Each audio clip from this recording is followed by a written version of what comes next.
আসসালামু আলাইকুম। আশা করি সবাই ভালো আছেন। আমি স্যামুয়েল ফ্রম কানাডা। তো আহ, আপনারা ভিডিও টাইটেল দেখলেন যে কানাডা আসলে আপনাদের 5 বছর পরে অথবা 5 বছরের মধ্যে আপনাদের কি হবে। So to be specific correct ওয়ার্ডটা হচ্ছে কি কি হতে পারে, কারণ আমি যেটা বলবো এর চেয়ে বেশিও আপনারা করতে পারেন অথবা এর চেয়ে কমও আপনাদের হইতে পারে, তাই না? তো লেটস স্টার্ট দ্য ভিডিও। আপনারা জানেন আমি বিগত 2 বছর থেকে শুধুমাত্র স্টুডেন্টদেরকে এনকারেজ করে কিভাবে কানাডা নিয়ে আসা যায় তার জন্য আমি আমার সর্বস্ব প্রায় দিয়ে দিচ্ছি। আমাকে অনেকে অনেকভাবে অনেক কিছু বলেন। অনেকে বলেন যে আমি ওয়ান ম্যান আর্মি, আমি একা লড়ে যাচ্ছি কিভাবে কনভিন্স করার। আমি গতকালকে একটা ছেলের একটা মানে ইউটিউবের তার চ্যানেলের নাম দেয়া দেখলাম যে স্যামুয়েল ভাই আমার স্বপ্ন, আমার স্বপ্ন কানাডা, স্যামুয়েল ভাই আমার শক্তি। আমার প্রায় অ্যারাউন্ড 75,000 পিপল আমার ফলোয়ার, কিন্তু এর মধ্যে অনেক ক্রেজি থিং হয়, যে হয় না যে তা না, অনেক ক্রেজি থিং হ্যাপেন্স, অনেক ক্রেজি থিং দেখি আমার ফ্যান ফলোয়ার্সের মধ্যে থেকে। বাট আমি কখনো কিছু বলি না। বাট কেন বললাম কথাটা, কারণ হচ্ছে যে বিগত 2 বছর থেকে কিভাবে কানাডা আপনাদেরকে নিয়ে আসা যায় এটা নিয়ে আমি কাজ করে যাচ্ছি। আপনাদের স্বপ্ন কিভাবে পূরণ করা যায়, কিভাবে করলে আপনাদের লাইফটা ইজি হয়, কিভাবে আপনাদেরকে কনভিন্স করা যায়, বোঝানো যায়, এই জিনিসগুলো আমি শতভাগ চেষ্টা করে যাচ্ছি। So let's get to the point. তো আজকেও একটু স্বপ্নবিলাস একটা ভিডিও বলবো, এটা স্বপ্নবিলাস, এটা বাস্তব জিনিস, কিন্তু আমি একটু মানে যতটুকু মানে মানে আপনাদেরকে ভিভিডভাবে পরিষ্কারভাবে দেখানো যায়। কারণ আপনারা কানাডা আসার কথা বলছি, কানাডা আসলে বেসিক্যালি কি হবে। আমরা তো বলে অনেক কিছু হয়ে যাবে, ফার্স্ট ওয়ার্ল্ড কান্ট্রি, কিন্তু কি কি হইতে পারে আমি আপনাকে একটু বলি, স্টোরিটা বলি। মনে করেন আপনি 2000 আজকে 21শে ডিসেম্বর অলরেডি চলে আসতেছে, মানে নভেম্বর যাচ্ছে। মনে করেন ফর সাম এক্সাম্পল আপনি 2022 জানুয়ারিতে কানাডা আসলেন, 2 বছর স্টাডি করলেন আপনি কানাডা। 2 বছর কানাডা স্টাডি করার পরে আপনার কি হলো জানেন? আপনার একটা বিশাল সুন্দর নেটওয়ার্কিং হয়ে গেল। আপনি কানাডার এডুকেশন বলেন, আপনি জব মার্কেটের সাথে একটা অ্যালামনাই অ্যাসোসিয়েশনের মধ্যে একটা কানেকশন হইলো। 2 বছর পরে যখন আপনার তখন আপনি কিন্তু 2টা বছর আপনি কিন্তু টিউশন ফি দিলেন, একটু টিউশন ফি দিলেন, আপনি নিজের এক্সপেন্সটা ম্যানেজ করলেন সামহাও, ওয়ার্ক করে কিছু ফান্ডিং দেশ থেকে নিয়ে আসলে সব মিলে আপনি কোনোভাবে 2 বছর রান করলেন। ঠিক 2 বছর পরে কি হবে? ঠিক 3 নাম্বার বছরে আপনি যখন এন্টার করবেন তখন you will get a standard job. ধরেন আপনার স্ট্যান্ডার্ড জবটা কি হইতে পারে? স্ট্যান্ডার্ড জব ধরেন আপনার উইচ ইজ, মনে করেন যে আপনি কানাডার একটা স্ট্যান্ডার্ড স্যালারি ধরলাম 50,000, ধরলাম মিনিমামটা ধরলাম, আমি একটা মিনিমাম স্ট্যান্ডার্ড একটা 50,000 চাকরি ধরলাম আর কি। 50,000 যদি চাকরি ধরলাম আপনার আপনার 8,000 আপনি ট্যাক্স দিলে ধরলাম 42,000 আপনার ইয়ারলি ইনকাম, মানে মানে 42,000 হচ্ছে যে 3 × 6 = 36, মনে করেন যে মানে 3,300 ধরলাম, 3,000 3 × 6 = 36, মানে 3,000 যদি ইয়ারলি আপনার মানে মান্থলি ইনকাম হয় তাহলে প্রায় 1,80,000, 1,80,000 ইন্টু 10 তাহলে 18 লাখ। আপনি 25 লাখের মতো ইনকাম করতেছেন, 25 থেকে 30 লাখ আপনার কিন্তু ইয়ারলি ইনকাম থাকতেছে। ধরলাম 25 লাখ ইয়ারলি ইনকাম, আপনি কিন্তু কানাডায় 2 বছর কি 30 লাখ টাকা দিচ্ছেন? আপনি কিন্তু দিলেন মাত্র কত? আপনি দিলেন মাত্র ধরলাম 15 লাখ, 20 লাখ খরচ করলেন, কিন্তু আপনি প্রথম বছরের পরেই যে মানে গ্রাজুয়েশন শেষ করার 2 বছর পরে 3 নাম্বার বছরে আপনি 1 বছরই তো 25-30 লাখ টাকা ইনকাম করলেন। সে ইটস জাস্ট স্টার্টিং তো। এরপরে আপনার স্যালারি বাড়তে থাকবে। 2 নাম্বার আপনি তৃতীয় বছরে আপনি চাকরি করলেন 1 বছর, আপনার ব্যাংকে ধরলাম এই যে 3,000-এর মধ্যে ধরলাম আপনি 1,000 এক্সপেন্স করলেন, ধরেন আপনি একটু সেভ করলেন, কোনোভাবে আপনি একটু সেভ করলেন, সেভ করে আপনি 1,000-এর মতো আপনার এক্সপেন্সেস ছিল, 2,000 ধরলাম আপনি সামহাও সেভ করলেন। সেভ করার পরে কি হলো?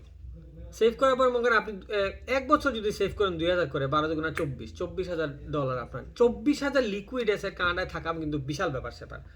তাহলে স্যামুয়েল ভাই কানাডায় কি সবাই সেভ করে? সেভিংস আপনি বাংলাদেশে থেকেও নাও করতে পারেন, কানাডা থেকেও নাও করতে পারেন, আবার বাংলাদেশে থেকেও করতে পারেন। সেভিংসটা আপনার, এটা হচ্ছে আপনার হ্যাবিচুয়েট। ধরলাম আপনি হ্যাবিচুয়েটে সেভ করলেন, আপনার যে লিকুইড অ্যাসেটটা হইলো 1 বছরে, 3 বছর গেল, 4 নাম্বার বছরে আপনার ব্যাংকে লিকুইড অ্যাসেট আছে। কানাডার সবচেয়ে জরুরি জিনিস কিন্তু টাকা দিয়ে না। কানাডা কিন্তু আপনি 400-500,000 মানে 1 কোটি 2 কোটি টাকার বাড়ি কিন্তু আপনি 1 কোটি 2 কোটি কিনতে হবে না, 6-7 লাখ টাকা দিয়ে আপনি বাড়ি কিনতে পারবেন। এটাকে বলে যে আপনি একটা মর্গেজের মাধ্যমে আপনি 5 বছরে পে আউট করতে পারেন, 5 বছরে আপনি পেমেন্ট দিয়ে দিয়ে আপনি বাসা কিনতে পারবেন। So basically what happens is, আমি সামারি করে বলি, কমপ্লিকেটেড ভাবে না বলি, যে কানাডা আসার 2 বছরের মধ্যে আপনি গ্র্যাজুয়েশন শেষ করলেন, 3 বছরের মধ্যে আপনার ব্যাংকে ধরলাম যে আপনার $25-30,000 থাকলো, 4 নাম্বার বছরে আপনার ক্রেডিট স্কোর বিল্ড হইলো এবং আপনার আরও কিছু টাকা সেভ হইলো, 5 নাম্বার বছর পরে আপনি একটা বাসা কিনলেন। আপনি কিন্তু একটা লাক্সারিয়াস ডুপ্লেক্স একটা বাসা কিনলেন। এখন সেটা অনেকভাবে হইতে পারে। একটা ইয়াং ছেলে যদি তোমরা প্রজেক্ট এইচএসসি তোমরা আসো, এইচএসসি ছেলে তোমরা আসো, তোমরা হয়তোবা বাসার জন্য ক্রেজি থাকবে না, হয়তোবা তোমরা লাক্সারিয়াস গাড়ি কিনবা। তো হয়তোবা তোমরা ওই 1 বছরে তোমরা সেভ না করে তোমরা লাইফটাকে এনজয় করবা। তোমরা কানাডা এইচএসসি পাস করা 2 বছর পরে সে 3 নাম্বার বছরে চাকরি করে you guys will be mature. তোমরা মেন্টালি ম্যাচিওর হয়ে যাবা। তখন তোমরা you will start saving money, you will guys make some financial planning. 3 বছর 4 বছর পরে you will have a luxurious car. তারপরে 5 বছর পরে তোমার একটা বাড়ি থাকবে। এবং বাড়ি কিভাবে কিনতে হয় তোমাদেরকে বলি যে কানাডায় বাড়ি কিনতে হলে কিন্তু লিকুইড টাকা লাগে না, যে $50,000-60,000 দিয়ে পেমেন্ট করতে হবে 500,000 এর বাসা না। When you have a credit score হচ্ছে কানাডায় তুমি যে টাকাটা মান্থলি এক্সপেন্স করতেছো ক্রেডিট কার্ড দিয়ে, এটার উপর অনেক কিছু ডিপেন্ড করে, আমি ডিপলি যাচ্ছি না। সো ক্রেডিট আপনার ব্যাংকে $50,000-60,000 না থাকলে ইউ ক্যান বাই $500,000-600,000 বাসা। কানাডায় তুমি যেদিন আসবা তার 1 সপ্তাহের মধ্যে তুমি মনে করো এইচএসসি পাস কোনোভাবে কানাডা ঢুকছো, কানাডা আসার 1 সপ্তাহ পরে if you go to a store and apply for phone, you can buy an iPhone 13, তোমরা যা কিনতে চাও পারবা। So it's a very easy. সো তোমাদের আপনাদের লাইফ স্ট্যান্ডার্ড অনেক চেঞ্জ হয়ে যাবে। কানাডা আসার 5 বছরের মধ্যে আপনার লাক্সারিয়াস গাড়ি থাকবে, আপনার একটা বাড়ি থাকবে 5 বছরের মধ্যে লিটারালি। আর 5 বছরের মধ্যে বাড়ি যদি না থাকে you are not having any plan, আপনার কোনো প্রপার প্ল্যান নাই আসলে। আচ্ছা, তা আমি কি 5 বছর পরে বাসা, হ্যাঁ ডাজেন্ট মিন যে 5 বছর পরে বাসা না কিনলে দুনিয়া উল্টা যাবে। It's a plan. আপনি মনে 5 বছরের জায়গায় 7 বছর পরে কিনতে পারেন, 8-10 বছর পরে কিনতে পারেন। কারণ হচ্ছে যে আপনি কই সেটেল হবেন এটা আপনার ফাইনাল না, অথবা কোন চাকরিতে আপনি মুভ করতেছেন, অনেক কিছু ডিপেন্ড করতে পারে। But the thing I am trying to say, compare করেন না, বাংলাদেশের সাথে কম্পেয়ার করেন। আপনি যে এখন বাংলাদেশে আছেন, 5 বছর পরে কি আপনি একটা বাসা কিনে ফেলতে পারবেন? 5 বছরের মধ্যে কি আপনি একটা BMW কিনে ফেলতে পারবেন? পারবেন? আনলেস আপনি মিলিয়নিয়ার, এত বিলিয়নিয়ার, আপনার বাবা 14 গোষ্ঠীর অনেক টাকা পয়সা আছে, আপনি লাইক রিচ কিড, আপনার ফাইন্যান্সিয়াল একটা ব্যাক সাপোর্ট আছে আপনার ফ্যামিলি থেকে, that is different. I am not talking about that, I am talking about how you can achieve. আমি যাদেরকে নিয়ে কথা বলি আমি চিন্তা করি যে তার লাইফে কিচ্ছু নাই। when you come here you don't have anything, that's it. আমার ফিলোসফি হচ্ছে আমি কানাডাতে আসছি, আমি আমার দেশ থেকে একটা পেনিও নিয়ে আসতে চাই না। How I can organise myself, আমি কিভাবে একটা বাড়ি, আমি গাড়ি কিনছি জানেন আপনার কত দিয়ে? 1.5 লাখ টাকা বাংলাদেশি টাকায়। আজকে আমি একটা মানে চাকরি করতেছি, আমি আজকে চাইলে আজকে মানে আমার যে লিকুইডিটি আছে আমি যে কোনো গাড়ি মোটামুটি ডিসেন্ট গাড়ি নামাইতে পারবো। কেন আমি নামাচ্ছি না? It's call financial plan. I making some plan in the longer run কীভাবে। সো আপনারা যদি আজকে আসেন, আজকে আপনার 3-4 বছর 5 বছরের মধ্যে আপনার যে স্পাউস ভিসায় আসেন, আপনাদের লাইফটা স্বপ্নের মতো হয়ে যাবে। সকাল 9টা-5টা চাকরি করবেন, 5টার পরে 5টায় কিন্তু কাজ শেষ, লিটারেলি পিরিয়ড শেষ। এরকম না যে 5টা আমি ঢাকায় থাকতে কাজ করতাম, 5টার কাজ 7টা 8টা 9টা। Technically there is nothing 8 hours job in Bangladesh, right? Pretty much. So এখানে বাংলাদেশের ব্যাংকে কয়টা কাজ শেষ হয়? এখানে ব্যাংকে 5টা full stop, period, that's it, done. তারপরে আপনার পার্সোনাল লাইফ থাকবে। চিন্তা করে দেখেন 6টা থেকে আপনি আপনার ফ্যামিলির সাথে টাইম স্পেন্ড করতে পারবেন। This is Canada. সো এটাই বুঝাতে চাচ্ছি, আপনি যারাই হন, আপনি এইচএসসি স্টুডেন্ট হন, আপনার ব্যাচেলার করেন, আপনারা মাস্টার্স করেন, আপনারা চাকরি করেন, আপনার যে পজিশনে আছেন, কানাডা, অনেকে আমাকে বলেন ভাই আমি 2 বছর পরে কানাডাতে আসলে কি হবে, 3 বছর পরে কি অপরচুনিটি থাকবে? চিন্তা করে দেখেন 3টা বছর যদি আপনি কানাডায় থাকতেন, তাহলে এই 3 বছরে কিন্তু you could have done so many things. Whereas Bangladesh থাকলে just I don't know what to say exactly. So বাংলাদেশে না থেকে কানাডাতে আসে, এটা বাংলাদেশের জন্য ভালো, আপনি অনেকের জন্য অপরচুনিটি রেখে আসবেন, বুঝছেন? ওয়ারেজ আপনি কানাডাতে আসলে you will earn so many thing, you will establish yourself, you will do well, এবং you will send remittance to Bangladesh. It's a win, it's not something like I am saying যে বাংলাদেশ থেকে আসলেই, but the thing that's what I am trying to say, যে it's gonna be a win. হ্যাঁ, আমি last একটা কথা বলে ভিডিওটা শেষ করি। আমি আসছি 2018-তে এবং 2021-এর মধ্যে আমি পিআর অ্যাপ্লাই করছি। দেখেন, আমি যদি 2015-এর পরে কানাডাতে আসতাম, আমি কিন্তু 2018-15-তে আমি চাকরি মানে গ্র্যাজুয়েশন শেষ করে চাকরিতে ঢোকার পরে আমি একটা টেক্সটাইল ঢুকার পরে মনে করলাম না আমাকে একটু ইমপ্রুভ করতে হবে, আমি একটা ভালো একটা কোম্পানিতে ঢুকলাম, তারপরে আমি এমবিএ শুরু করলাম। এমবিএ শেষ করে 2018-তে আমি কানাডাতে আসলাম। কানাডা আসার পরে আবার ডিপ্লোমা করলাম। ডিপ্লোমা করার পরে আমি এখন চাকরি করতেছি। সো দেখেন, আমি যদি 2015-র পরে কানাডাতে আসতাম, তাহলে ওইটা হয়তো বা 16-17-তে আমি শেষ করে 18-তে আমি অলরেডি চাকরি করে 3 বছরে আজকে আমার আজকে আমার 2টা বাড়ি কিনে ফেলার অপরচুনিটি থাকতো।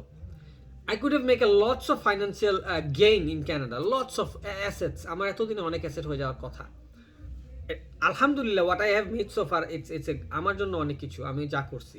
So it's like I not make so many things, not visible to so many things, but in liquidity I have some stuff though. এটাই বলতে চাচ্ছি যে আপনারা যদি চান, এখানে কিন্তু ক্রেডিট স্কোরটা কিন্তু আপনি মনিটাইজ দিয়ে কিনতে পারবেন না, অনেক কিছু আছে, এগুলো আমি বিল্ড করছি। It's been 3 years. সো আপনারা 3 বছর 4 বছর 5 বছর কানাডা থাকলে অনেক কিছু। লাস্ট একটা জিনিস কম্পেয়ার করে বলি একটা কথা। আমার একটা মামা 2008-এর রিসেশনের পরে ইউকেতে গেছিল, আমার ব্যাচমেট। সে ইউকেতে গেছিল। এখন 2021-এ কিছুদিন আগে সে একটা স্ট্যাটাস দিছে, ফাইনালি আলহামদুলিল্লাহ আই গট মাই AOR। সে তার মানে অ্যাপ্রুভাল পাইছে যে he is eligible to get PR in UK. 13 বছর পরে সে ইউকেতে PR পাইছে। অথচ আমি কানাডাতে আসছি 2018-তে, আমি 21-এ। আমরা দুইজন প্রায় আমার পরে হি গট অ্যাকসেপ্টেড, মানে অ্যাপ্রুভাল পাইছে সে PR এলিজিবিলিটির। অথচ আমি আসছি 18-তে, সে গেছে 2008-এ। 2008-এ গিয়ে 2021-এ সে অ্যাপ্রুভাল পাইছে আমার পরে, আর আমি 2018-তে এসে, বুঝতেছেন? So Canada is a country, it's a land of opportunity, এবং আপনাদের অনেক কিছু করার সুযোগ আছে, যেগুলো আমি এই যে চাইছিলাম অনেক কিছু বলবো, আমি নিজে বলতেছি, আমি বুঝাইতে পারতেছি না যে 5 বছরে what you can achieve in Canada. There is no comparison. There is no comparison. That's it. So that's the thing I wanted to tell you guys. যে এরকম সুযোগ আর আসবে না। আমি বোঝানোর চেষ্টা করতেছি। It's very few people যে বোঝানোর চেষ্টা করে যে সো মানে আমি যেভাবে স্টুডেন্টদের জন্য বোঝানোর চেষ্টা করতেছি দিন থেকে রাত, রাত থেকে দিন, আমি সারাটা দিন আমার সব প্ল্যাটফর্ম খালি দেখি, ঘুরি। আমি প্রত্যেকটা দিন শত শত মেসেজের আনসার করি আমার ফেসবুক পেজে। আমি যে কী শ্রম দিচ্ছি আপনাদের জন্য। So, and it's fine. I have no returns regarding this thing. I have no returns. I'm not making any business like so many content creator, YouTuber. So they go for like, after a few days when they have some establishments, they go for business. আমি এখনো এখন পর্যন্ত it's been like 75,000 follower 2 years. আমি একটা sponsor basically নেই, because it's one of my, থাকে না একটা ভালোবাসার জায়গা, এই প্ল্যাটফর্মটা একটা ভালোবাসার জায়গা। আমি আপনাদেরকে যতটুকু ভালোবাসা দিয়ে এনকারেজ করার চেষ্টা করতেছি যে আপনারা আসেন। there is no benefit for me, but like I'm trying to guys make you understand যে এরকম সুযোগ আর কখনো আসবে না।